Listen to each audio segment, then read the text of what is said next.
જો તમે સરકારી નોકરીની તૈયારી કરતા હોવ ને તો આ રીલને સ્ક્રોલ નહીં કરતા, કારણ કે આ સમાચાર તમારા કામના છે. હા, તો વાત કંઈક એમ છે કે જીએસઆરટીસી એટલે કે ગુજરાત રાજ્ય માર્ગ અને પરિવહન વિભાગમાં બમ્પર ભરતી આવી છે. ડ્રાઈવર અને કંડક્ટરની મોટી ભરતી જાહેર કરવામાં આવી છે. આ ભરતીમાં 8,917 જગ્યાઓ ભરવામાં આવશે.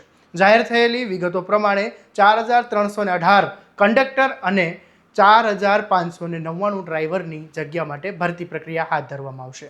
લાંબા સમય બાદ આટલા મોટા પાયે ભરતી જાહેર થતાં સ્પર્ધાત્મક પરીક્ષાની તૈયારી કરતા ઉમેદવારોમાં ઉત્સાહ જોવા મળી રહ્યો છે.